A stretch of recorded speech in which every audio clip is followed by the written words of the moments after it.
Hello, everybody. Can you give me a thumbs up if you can hear us, see the slides, please?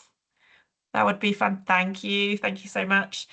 Welcome to our webinar today about mindfulness-based therapy for paranoia. We've been calling the study MindP. We're really excited to share some of the information with you today. We're just going to give people another minute or two to join. We've already got a lot of people on the call, so that's fantastic. So just bear with us for one more minute and then we'll begin.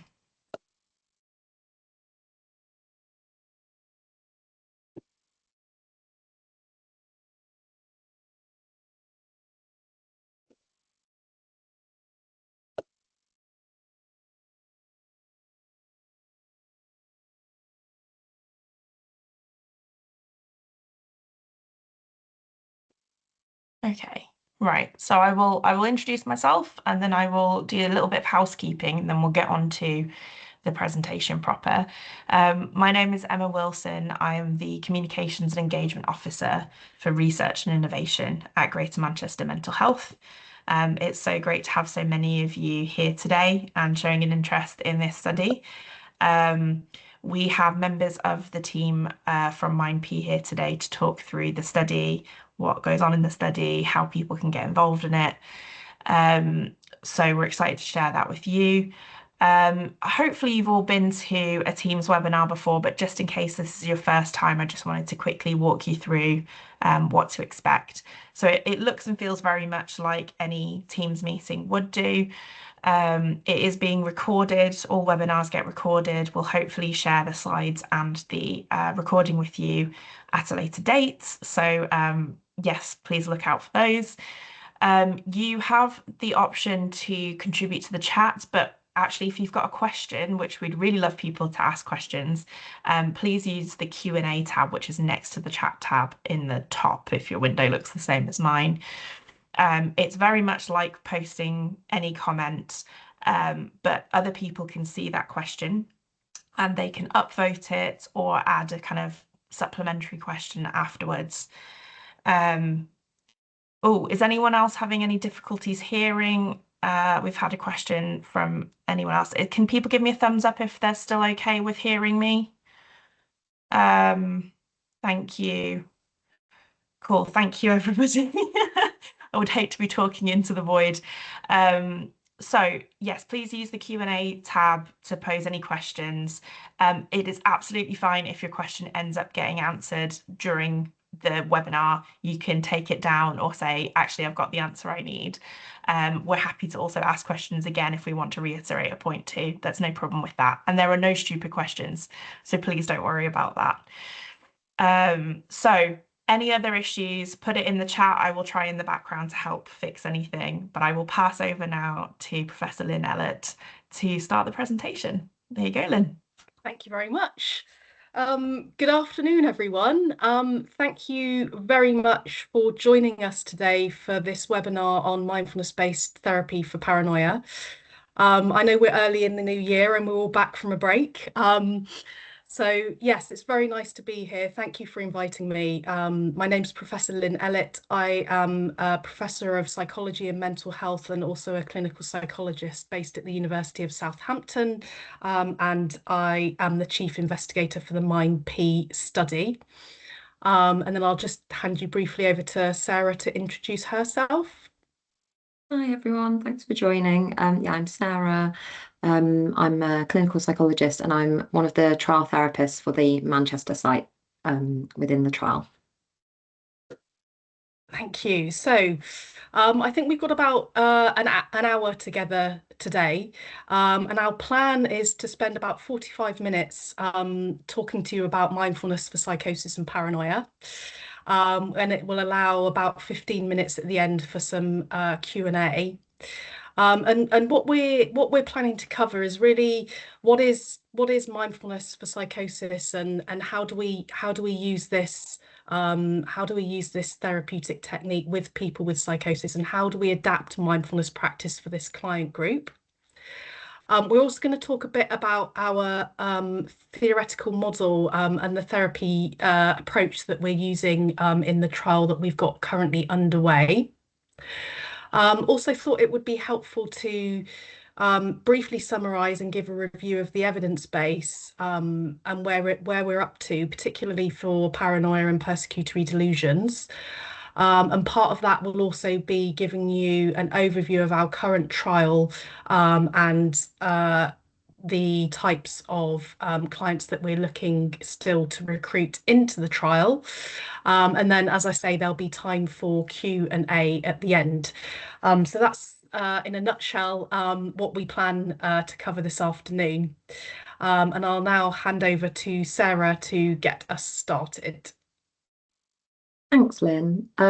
Yeah, so we'll start by just trying to define mindfulness, which we actually always say in the group is a really hard thing to define and describe. But there is this sort of, I suppose, most broadly most commonly quoted definition that we have from John Kabat-Zinn, who's a medical professor in the US, who's sort of the most well-known proponent of adopting and adapting mindfulness practices for within sort of Western medical traditions. So within mindfulness, we're really thinking about paying attention on purpose in the present moment without judgment.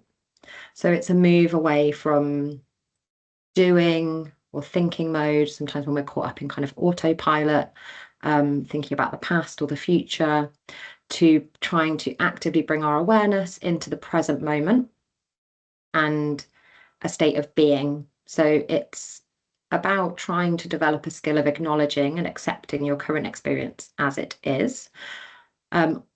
And within mental health, it's always with an intention of reducing distress or suffering for ourselves or others through sort of curiosity and learning about ourselves.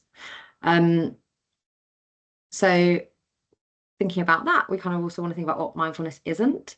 So mindfulness isn't aiming to help with relaxation or to be a sort of a relaxation practice. Sometimes people will do a mindfulness exercise and report that they feel relaxed at the end, and that's great. That's a nice sort of byproduct of it. But really, mindfulness is about increasing our awareness and paying more attention to our experience, more like kind of waking up rather than relaxing. And that actually can sometimes mean engaging with difficulties or discomfort in the present moment. So it's also not a sort of simple or a quick fix. It's something that we encourage everyone in the group to practice regularly, and we practice it each week with them. And it is kind of effortful, really, to really pay attention and sort of be in the present moment. And I think sometimes if people have done mindfulness exercises themselves, they might hear instructions about kind of noticing what's in their mind or noticing what thoughts come up.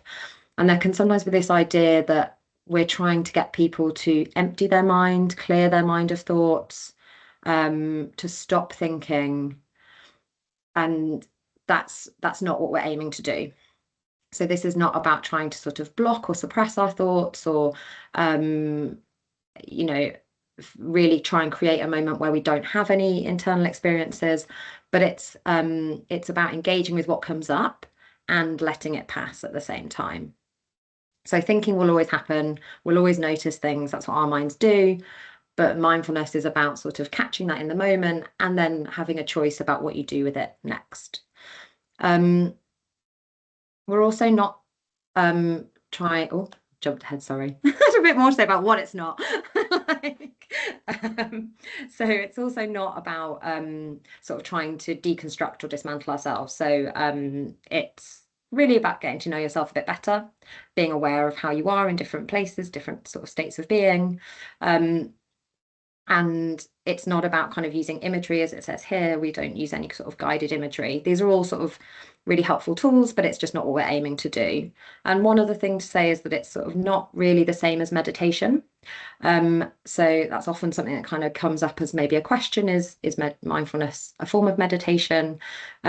And meditation in itself is a sort of ancient practice. It's often bound up with religious practices, and mindfulness can be conceptualized as part of meditation in that it's about focusing your attention. But when it's applied within a sort of mental health setting, it really is quite removed from this approach. I would say as well, it's not always so easy to teach. Sorry, I'm hearing that you can't hear me great. I'll try and speak up. Can everyone else hear okay? Can you do a thumbs up if the sound is okay? Okay. Thanks.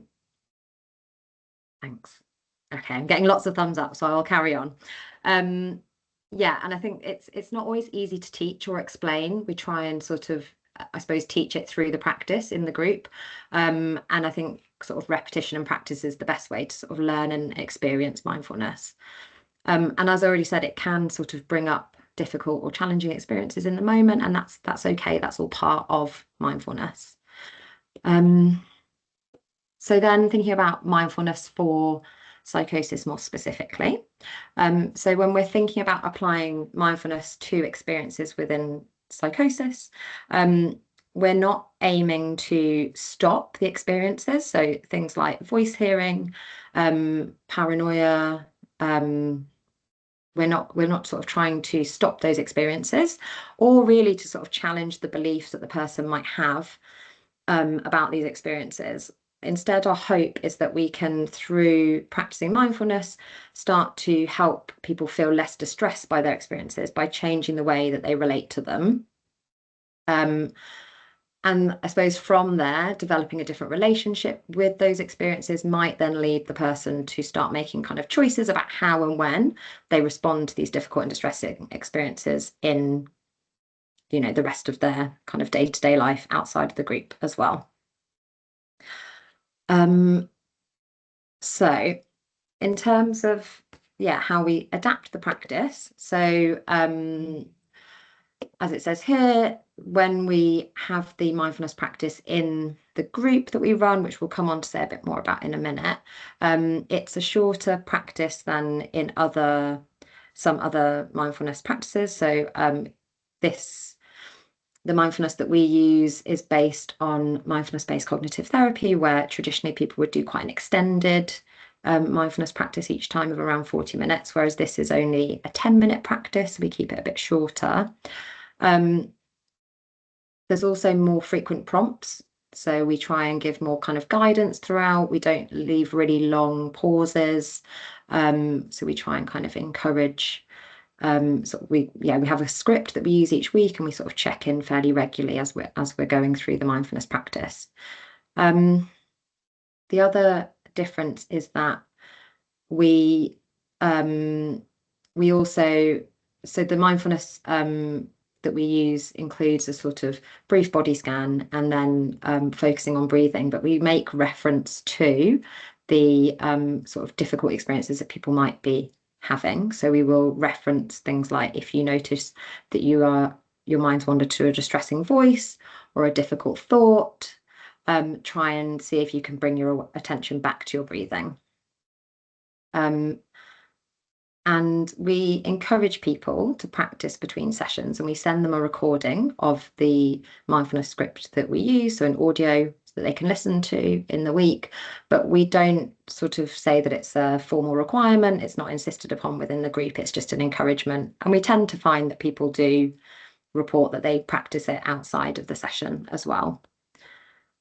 So in terms of sort of then what we're, I suppose, aiming to do with the mindfulness as well, is that we have this two circles framework, which is focusing on this idea of letting go of distressing reactions. It's really small, so sorry if you can't see it. Hopefully when you get the slides afterwards you can kind of zoom in, but at the top it says unpleasant psychotic sensations. So that could be voices, paranoid thoughts, images, and this diagram maps out what we're aiming to highlight and draw out with clients in the group. So we do this both through the mindfulness practice and the discussion inquiry afterwards, and then within the second half of the session, sort of using this framework, holding it in mind as we have guided discussions with the clients, the participants, about their experiences both in the group and outside. So what tends to happen is when we have that unpleasant psychotic sensation, so a difficult or distressing experience that shows up, typically what would happen is people get pulled into a distressing reaction, a bit of a kind of automatic response. So that means you kind of can feel a bit lost in the reactions. That might mean paying a lot of attention to the voice or the difficult thought that you're having or the imagery. We tend to find that people have experiential avoidance. So that might mean avoiding things, avoiding going out to places that could activate the voice, or trying to sort of suppress or block or ignore. You might find that you're kind of losing connection with what's going on around you, or you're really distracted by the voice. You can't carry on the conversation because you're listening to the voice at the same time. Possibly feel that you have to kind of do what the voice says, or if you're feeling very distrustful of others, maybe avoiding them. And what tends to happen is that people will sort of quite often ruminate on those experiences as well. So that's that kind of more distressing cycle that can happen. And what we hope to start to sort of bring awareness to and build up through our mindfulness practice is that is this sort of alternative way of responding. So on the left-hand side, we have the mindful response.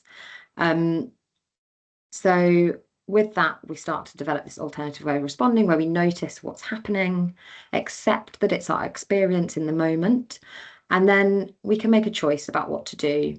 So whether that's kind of focusing on something else, letting it be, acknowledging it. And within this cycle, we're not saying that acceptance is agreeing with what's happening or sort of acquiescing. It's really acceptance is as an alternative to avoidance. So acceptance is kind of recognizing this is what is happening in the moment. And so we kind of are always holding this in mind as we're working through the group with people.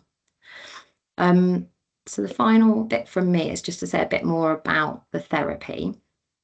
So the sessions that we run combine learning mindfulness with a focus on sort of behavior change and working with the self. So the session is an hour and a half, and the first half of the session we just focus on the mindfulness practice. So we always start with the 10-minute mindfulness practice, followed by quite an in-depth inquiry around what people notice during the practice. And then we have a break. And then in the second half, we would use kind of that framework of the 2 cycles model to bring in experiences from outside the group and think about how mindfulness could be an alternative way of responding or being with these experiences. And we really try and encourage people to think about what they would like to be doing in their week, when they are feeling kind of more able to accept or more accept the experiences or themselves, like what they are doing, how they spend their time, and encouraging people to build more of that into their lives. And we think with people about how they experience themselves when they're in the distress cycle, so how it makes them feel about themselves, what it makes them think about themselves, and again, how this might differ from how they experience themselves when they're in that more mindful, accepting cycle of responding. And yes, it supports personal recovery, hopefully towards something kind of meaningful and hopeful, and building a life alongside and accepting the symptoms that they may continue to experience, but building the life that matters to them. We tend to have, around sort of 6 to 10 people per group, and the group runs for 10 weeks, as I said, for an hour and a half with a break in the middle. And we run it as two facilitators. I'm trying to think if there's anything else to say about the group as it runs. I don't think so at this point. I don't know, Lynn, if there's anything that I've missed about the group. No? All right, well then I'll hand back to you. Thank you very much, Sarah. That was really helpful. And hopefully, it's given the audience a sense of, what mindfulness is, how we apply it and use it therapeutically with people with psychosis, and the kind of adaptations that we need to use, and also a little bit about our therapy protocol and the approach we're using in the current trial. And we're very happy to answer any questions at the end if you'd like more detail on any of the elements that we cover in the presentation. But I thought at this point we'll just change gear a bit and just focus a bit on the evidence base for mindfulness for psychosis and paranoia. And what we know is that this has grown exponentially in the last sort of 15 years or so. And the focus for the webinar today is going to be mainly on paranoia, just because that's the focus of our current trial, but I will touch more broadly on the broader evidence base as well. And it will be a bit of a whistle-stop tour. But I wanted to really start with the starting point for us, really, which was a couple of case studies that we published a long time ago now in 2013. And this was the first kind of evidence really to show that mindfulness might be helpful for people with persecutory delusions. And it's two single cases where we measured anxiety and depression in both cases. Both had a current persecutory delusion. But alongside that, we also measured some of the belief dimensions that we know are important with this group. So the conviction in the paranoid belief, how distressing it was, how preoccupying it was, and the impact it was having on the individual's life. And what we can see here was, essentially was that all of those 4 belief dimensions reduced for both participants across the course of therapy. And also that we saw meaningful reductions in anxiety and depression, because we'll know that anxiety and depression are pretty common in people with psychosis, and we were really pleased to see that we got reductions in anxiety and depression, which seemed to be maintained. It was a very short follow-up, it was only 4 weeks, I think, but that those gains had been maintained. So this, we thought, at the time back then, was encouraging evidence, very early evidence, and appropriate to start with case studies showing that this might be helpful for people with really distressing paranoid beliefs. And so what we did then, thinking about the hierarchy of evidence for interventions, was we moved to a pilot randomized controlled trial. And we were really lucky to receive funding from the NIHR to conduct our trial. And here we were really thinking about some key areas. One was about feasibility of recruiting and retaining people into the study and into the trial. And we'll all be familiar with the nature of the difficulties of people with paranoia. And there was a really live question at the time of, will people that have paranoia and are mistrustful of others, will they be actually willing to attend a group? And we didn't know that. And we recognised as clinicians that could be quite a big ask for people with paranoia and difficulties with trusting others. So we were really keen to assess the feasibility of recruiting and retaining people into the trial. We also wanted to generate an indicative effect size on our key clinical outcomes, because what typically happens is that is then used to calculate the sample size required for the main trial. And it will give us early evidence of whether there might be an effect and whether it might be a helpful intervention for this client group. And then also we were keen to understand how acceptable the intervention was for this group. And it was in line with kind of guidelines for pilot randomized trials. We had a small sample, so we had 14 people that were randomized to receive the group mindfulness therapy that Sarah outlined, alongside their usual treatment, and then 13 people were randomized just to receive treatment as usual. And just summarised some of the key outputs from this study. So recruitment was over 27 weeks, and we met our recruitment target of recruiting all the people within a 28-week period. And the study, I should say, was conducted, in one site in Surrey. We were absolutely delighted that we retained 96% of our participants in that pilot study, and we only had one dropout from the study, which was in the treatment as usual arm, and that was because they moved geographical location and we couldn't get hold of them. Another key metric that's looked for in pilot RCTs is sort of data completeness. So how willing are people to complete the questionnaires to measure the outcomes? And again, this was very good at 89.5%. whenever I talk about this study, I always emphasize, and I've got loads of smiley faces there. I think descriptive statistics in psychology are utterly underrated. And I always feel very proud that although it was only 14 people, we had no dropouts from therapy. And this always makes me very happy, and brings a smile to my face, just because given the uncertainty that we were facing at the start about will people that are really paranoid and have really distressing paranoid beliefs about other people, will they even attend a group? The fact that we actually had no dropouts from the therapy at all, I think was quite significant. And related to that, all 14 attended at least 50% of sessions, and actually most people attended around 10. So, not only did we have good recruitment and retention in the study, we had good retention in the therapy, which again is an indication of acceptability. And then the other thing that we did as part of this study was rated adherence to the therapy protocol to make sure that we were delivering what we said we were going to deliver. And again, we got 100% rating of adherence.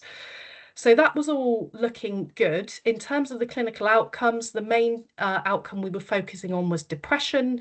And what we found here was a small effect size, which was good. Very little change on the CIRATs, but we weren't necessarily expecting change on that measure, because the focus really was on depression. And actually, when we look at when we calculated clinically significant change, that was at about 64% for people who had received the intervention. So overall, we were really pleased with this, and felt that it gave us a green light to proceed to the main trial, which we've now done, which I will tell you about shortly. But before I do that, I just wanted to briefly mention this other study that we've done, where we moved to online delivery from face to face. And I guess it's one thing showing that a therapy might be helpful in a clinical trial context, where there's resources and research assistance and lots of additional things in place that we don't get in routine clinical practice. And so we were keen to have an initial stab at thinking and looking at empirically, might this be helpful online? And how do the benefits translate when it's offered in routine clinical practice? And again, in terms of engagement, we had 81% of the sample who were defined as therapy completers, which we thought was good, had pretty good data completeness at 82%, and then also 88% of the participants attended 12 sessions. So again, engagement looked good in routine clinical practice. And if we look at the clinical outcomes, again, we've got large effect sizes here in terms of reductions in anxiety and depression in this study. So the preliminary evidence suggested that, although this was a small study, and I need to caveat that and not get too excited about these findings, but again, it looked like the online delivery worked for this client group, and also that, the benefits that we saw in the earlier pilot trial looked like they could translate into routine clinical practice.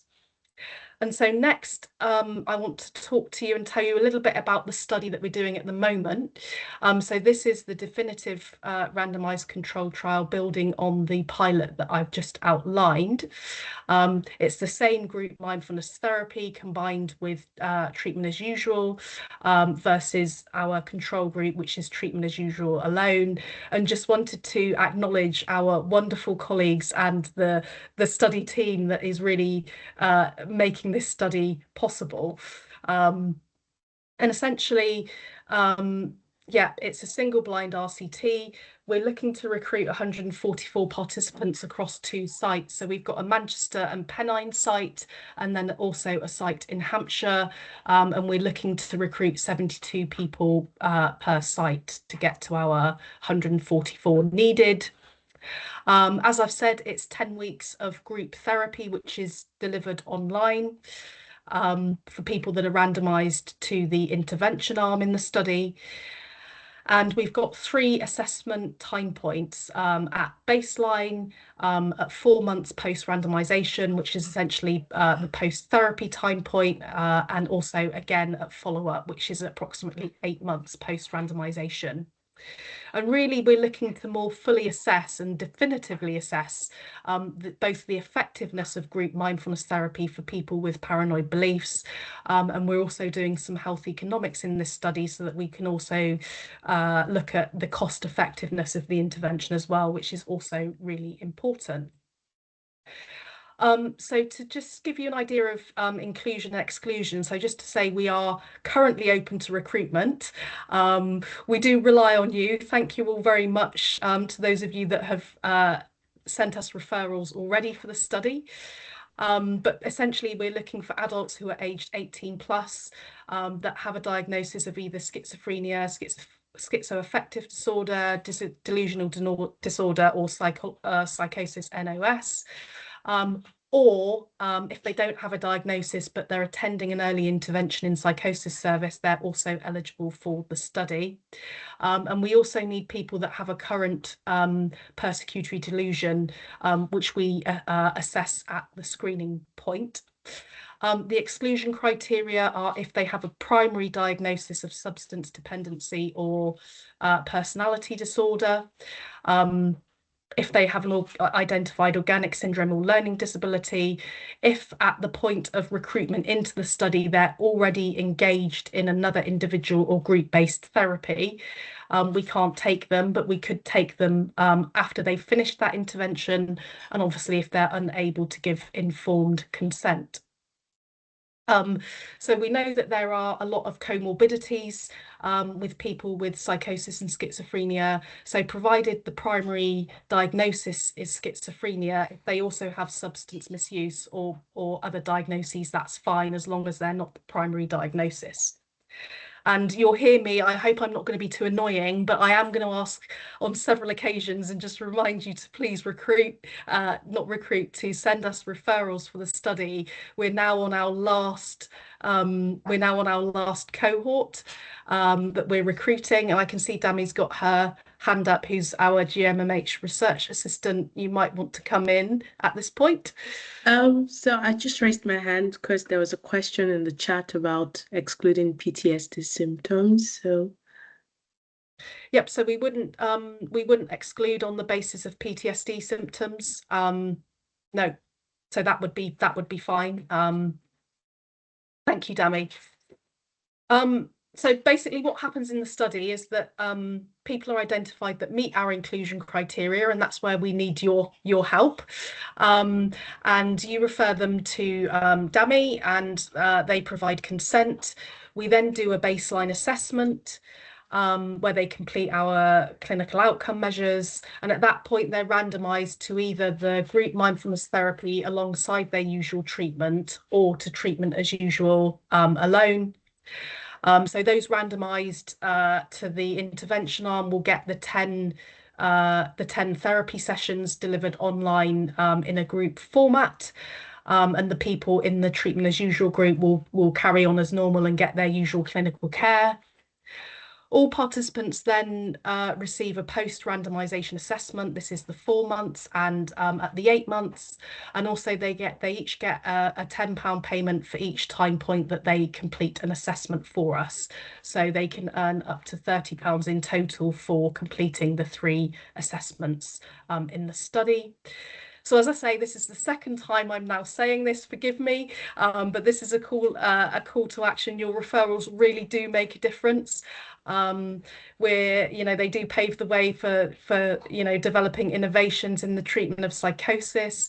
This is your last opportunity to send referrals to us, because it's the last cohort that we'll be recruiting for the trial. And as you can see there, and you've all met Dami, who's our fantastic research assistant on the trial for GMMH, and you've got her email, contact details and phone number there. So please do send referrals, even if you're not sure if someone may or may not meet our criteria. Dami will be very, very happy to have a discussion with you and help with that. So if in doubt, please do refer. And then I wanted to just finish by broadening out to think about the evidence base more broadly for mindfulness for psychosis. And there are actually now, I was surprised about this actually when we did this study, that there are now at least 10 meta-analyses that have been conducted summarising the evidence base of randomised controlled trials and pilot trials for mindfulness-based interventions for psychosis. And I'm not going to go through all of these, but you can see here that, you know, effect sizes generally are coming out really well, that they're kind of medium to large effect sizes, which suggests that, you know, this is mindfulness-based interventions are beneficial and are helpful for people with psychosis. So that's the landscape in terms of the overall evidence base is looking really positive.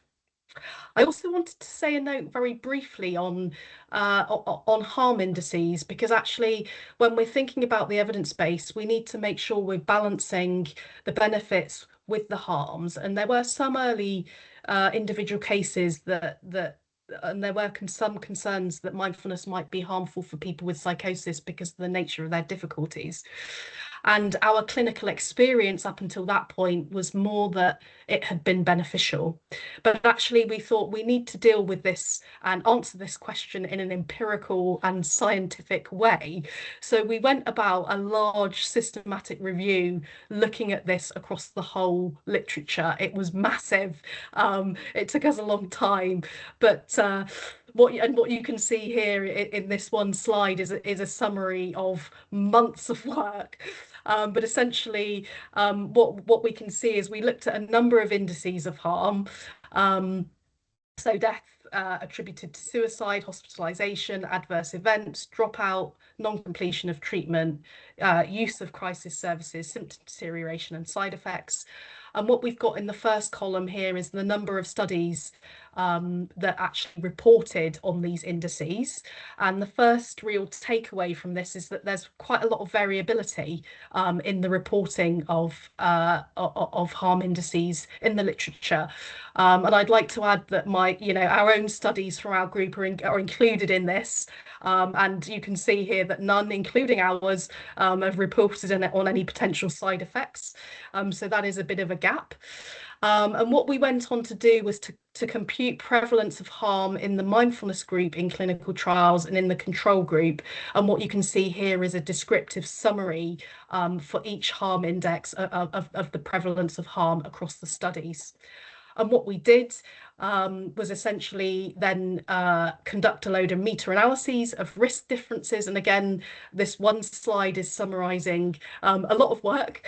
But essentially, we were very pleased to see that there were significant differences in levels of hospitalisation and crisis use between the mindfulness and control groups, but going in the right direction. So there was a higher risk of hospitalisation and crisis service use in control groups rather than in the mindfulness groups.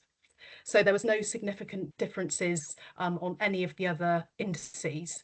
So this we thought was, you know, pretty good evidence that actually, you know, mindfulness is a safe intervention for use with people with psychosis.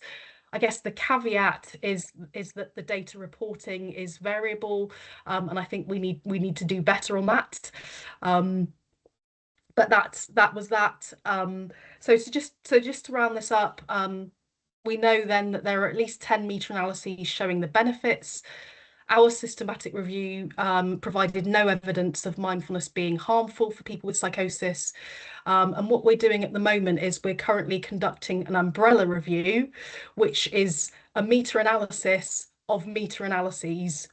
And what that allows you to do is combine all the data and all the effect sizes that have been reported in meta-analyses into one meta-analytic effect, which basically gives you a summary effect size across the whole literature.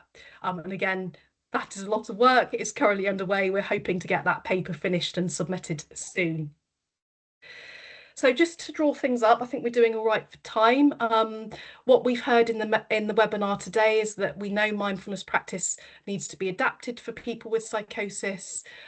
We know that it's helpful. The early indication for persecutory delusions is good, and we're doing our current study at the moment, for which we need your help with recruitment. That's the third mention of that. And we know broadly based on the literature that, yeah, it's helpful in terms of reducing psychotic symptoms, potentially depression, improving quality of life. Systematic review, no suggestion of mindfulness being harmful. Yeah, I will hand. Is there anything you want to add, Dami, about the recruitment into the trial, or do you think I've done enough on that? Thank you, Lynn. I think you have. Just to remind people, so we have a target to recruit to the end of March, and we're hoping that the final cohort of service users will receive therapy anytime from like the end of March to April. So we currently need 25 participants from across GMMH and Pennine, and we would just like you to support us again. Thank you so much. We've managed to get a lot of people out of the 72 for us to just need 25 more. And that's thanks to like your engagement with us and giving us referrals. And for this clients group, that's very impressive. So thank you so much, guys. And I would be coming to your office again to come and beg you guys for referrals. So yeah, just let me know if you have any questions. I'm always like one call away or like an email away anytime. Thank you. Thank you. So I think we're now on time, which is good. Are there any questions? We've had a few come in, and we've had a few beforehand during registration. So I'll please keep putting questions there, and I will keep asking them. Sure. So one of the questions was, can you tell us more about the 10-minute practice and what it might involve? I know that you went a little bit into that, Sarah, but I don't know if there's anything else that you'd want to expand upon. So it's a 10-minute practice that we use the same script across all the groups, and all the therapists use the same kind of guiding script. It's a 10-minute practice of focusing on the breath. But we always start with body scan and then move to paying attention to breathing. And as I mentioned already, kind of always bringing in those prompts to bringing in prompts that you might be experiencing a symptom of psychosis during the practice as well. We send out that 10-minute recording after each session, along with a sort of session summary of what we've covered in that group, with the encouragement of practicing it. But as we said, we don't sort of say that you have to practice it, but we find that people tend to come back saying they have listened to it, or they've had a go at using mindfulness in a particular kind of moment and found it helpful. The recording is Lynn, so it's nice to have Lynn's voice, but we also mix it up in the session. So if there's a male therapist and a female therapist, then we'll sort of, regardless of who's facilitating, we sort of alternate, so they get experience of hearing different people reading the mindfulness, but it's always the same. Thank you very much. We also have, well, hang on a second, we've got a few questions coming in, which is fantastic. Thank you. Helen asked us, may I inquire if a service user has 100% conviction in their belief and can be scanning for evidence of threat, the service user I have in mind would be seeing the referral of psychosis, the term psychosis, as lacking validation of what he experiences. What language do you use in the assessment and within the group around the word psychosis? Do you want to say, Lynn? Well, I was going to say, I can't speak to what the language Dami uses in the assessment. I'm sure she can comment on that. But within the group, we don't actually really use any symptomatic labels, I wouldn't say. We tend to let people identify for themselves sort of language they want to use. So within this group, we talk about being brought together by difficulties with trusting others or feeling safe around others. But we allow each of the cohorts of groups to kind of form their own language on how they would describe that. And that's the same for those cycles that I was looking through. So whilst we might think of them as sort of distrust and engagement with distressing versus a mindfulness response, we wouldn't impose that on the group. We just find language that works for the group, and it differs depending on the cohort. Superb. We've also had... Sorry, Dami, do you want to say about the assessment? Yeah, so like at the point of like referrals, this question has come up a lot, because like when you call people, they'll be like, I don't have paranoia. So I always say worrying thoughts. So I would say, do you have like some worrying thoughts you experience? There are other group of people who have like a similar experience with yourself. And I would also remind people that we don't sort of like label them in the study, and like it's more like experience focused, and labels are like left at the door, because that's not what we're concerned about in our study. So we use like a one-to-one basis for everyone. We just don't use like one cap fits all for everyone. Amazing. Lynn, do you have any additions to that, or should I carry No, on? I think yeah, Sarah and Dami have covered that really well. Thank you. Nothing to add. Claire asked us, well, she's asked us 3 questions, so I'll start with the first one and then we'll go through after that. What considerations or adaptations, if any, have you needed to make to reduce barriers to engaging the group for people experiencing paranoia? Yeah, that's an interesting question, Claire. Thank you. And I guess it kind of links to your second question as well, which is where the groups are held. So they're held online, so they're not in-person, face-to-face groups. And we find that people are happy to engage, to join online. There have been some concern, there were concerns early on about whether people with psychosis would feel safe joining online, but actually our experience has been quite the opposite, that they quite like joining online. They feel joining online means that they can join from home, for example, which might reduce some of the barriers around traveling to a clinical site. So actually we've found people have been pretty willing to engage in the group. There have been, I guess, in terms of barriers, there have been a couple of issues where people haven't had the means to join online, and we are able to provide devices and access to the internet for people if they don't have that at home. Anything else, Sarah, that I've missed there, or anything you'd want to add?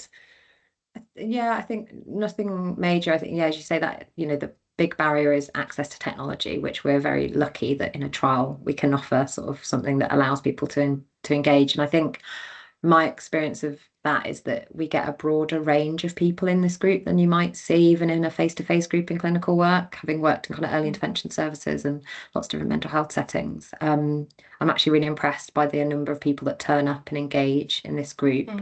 And we have had feedback from people in the group saying, if this was in person, I wouldn't have come and I wouldn't have been able to attend.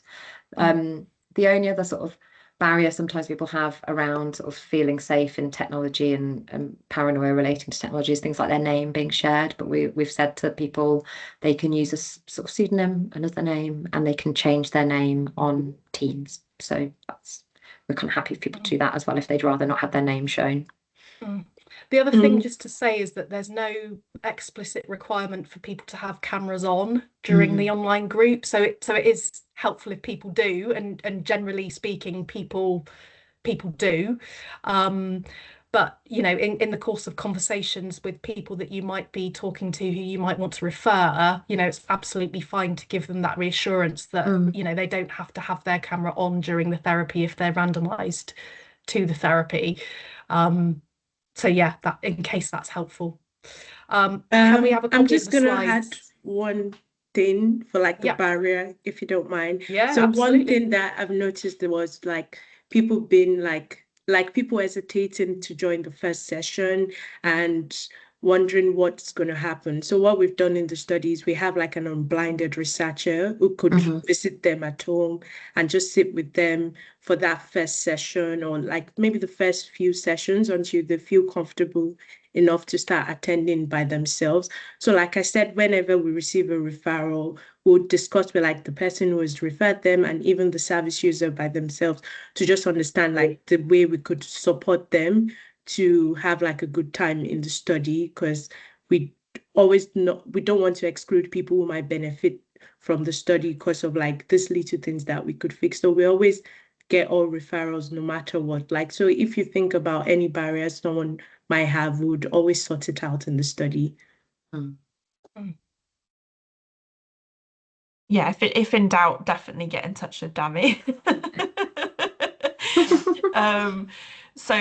The question of can we have a copy of the slides to share around is, are you happy with that, Lynn, if I put that on the chat after this? Yes, that's fine. Super.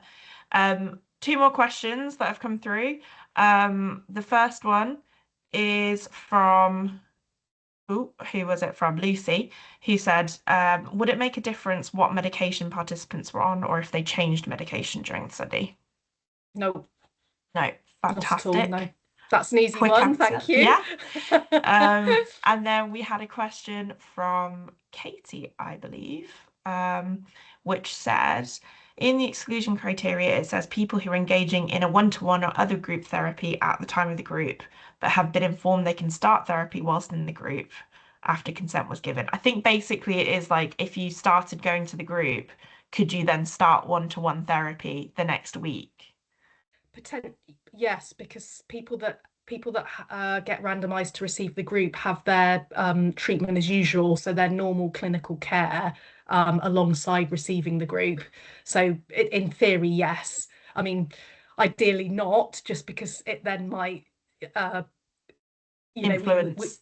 influence the outcome. But yeah, we wouldn't stop. It wouldn't be ethical to sort of withhold anything that would be part of their normal treatment. And I guess like before that communication as well throughout will help and work out what needs to happen. Saeed asked, are there any resources or advice that you can provide if someone wanted to practice independently? Practice mindfulness themselves independently. I assume that's what that means, yes. I mean, there's lots of resources around if you are wanting to get into mindfulness. There's lots of apps like Headspace. Loads of apps and things like guided practices on YouTube and Spotify. I mean, Jon Kabat-Zinn is like a very accessible read. So if you're interested in reading about mindfulness, he writes quite a few books like I think it's Everywhere You Go, There You Are, or There I Am. It's quite a good sort of he's quite like humorous about mindfulness as well, I think, and can see how sometimes people can find it a bit of a jarring term. Lots of podcasts as well. So depending on what you're after, Saeed, there's lots of resources out there for sure. And then Lucy, who asked about the kind of exclusion-inclusion criteria in terms of medication and changing it and stuff, has then asked a follow-up question. If they change medication throughout the study, how would you know if it's the mindfulness or the medication that's impacted their progress? That's a good question. And I guess the answer to that is that we wouldn't for that individual case, but across the whole cohort, that's where the randomization is important and comes into play, because the randomization allows those types of individual case variability variables to be randomly distributed across both trial arms. So essentially it gets controlled for as part of the randomization. Super. I'm just double checking. I thought I saw something come up, but I'm not sure it was a new one. Right. So at the moment we haven't got any more questions coming through. If I see one, I will try and pitch it in. But for now, we've got 6 minutes left. Is there any last thoughts or comments that any of our presenters would like to wedge in just at the last minute. If I start with Sarah and then I'll go to Dami and then Lynn. I just, alongside Lynn's sort of encouraging evidence, I was looking back at some of the feedback we had from people in the group. So just as a final kind of encouragement to recruit people, some of the feedback we had from participants was things like, I've noticed I feel more in control of my thoughts, or I have an increased awareness of my thoughts and patterns of thinking. I feel more able to take positives as well as negatives away from experiences and let go of difficulties. So there's just a few sort of things that people have shared that they found helpful about it. And one was that they feel more confident. So it's a lovely group. So please refer. Is there a particular deadline in terms of joining a particular cohort or anything that people need to be aware of? Well, we'll sort of try, yes, but we'll also try and get as many numbers as we can. So, yes. Dami, what's your timeline? Because you've got to do all the other follow-ups as well. So, Dami, go on. So, realistically speaking, I hope that by the first quarter of the year, we should get 25 people consented and randomized for the group. So at least the group should start by like April, in line with our Gantt chart. So we need 25 participants before the end of March. It's not too much because so far we've recruited 47 people out of 72. That's amazing. Thank you guys so much for referring people to us. And as the person in the trial who speak to like participants who has like that one-to-one interaction with everyone in the study, I'm just going to echo what Sarah said, that most people, I don't even know the people who ended up receiving the therapy, but like there's always a difference when I go to visit people most of the time, like from when they're referred to like when I see them post therapy or at the end of the study. I don't know who received the therapy, but there's just always a change in how people interact with me, and they don't drop out, which is like a good thing. For like this population, we've had like minimal dropout. I think we've just had 3 dropout out of the 47, which is very positive. And yeah, like please just refer participants to us. If you're not sure, I'm always available to like discuss any like even feedback from you about the trial. Just let me know. But we're very positive that we would get that 25 participants, because if we've gotten 47 in 1 year, 25 should be a piece of cake. So yeah, thank you guys. And can I just end by again just thanking everyone for your time today, for coming. I know you're all very busy clinicians, so thank you for carving out this time to come to the webinar and for all your help and support for our trial. We really do, very much appreciate it, and we're really grateful, and yeah, want to wish you all the best for the year ahead, and thank you all very much. I'm just going to add one thing. So we have a study newsletter that sort of like gives details about our progress. I sent that out in December, but I'm going to like add it to the chat again if anyone wants to have a read through. So it shows like the progress we've made in 1 year during the study, which you might find interesting. But again, thank you so much for always engaging with us. It means a lot to the study. We couldn't have come so far without you supporting us. Thank you so much. Amazing. Great. Well, I will leave it there with 2 minutes to spare. Thank you, Dami, Lynn, and Sarah for presenting today and sharing your experiences and thoughts with us. And thank you to all of you who've remained on to listen to some of those thoughts at the end and asking your questions. It's really great to see people engaged and interested in what we're getting up to. I hope you have a great rest of your week and Happy New Year. And yeah, have a great afternoon. See you all later. Thank Bye-bye. you. Bye.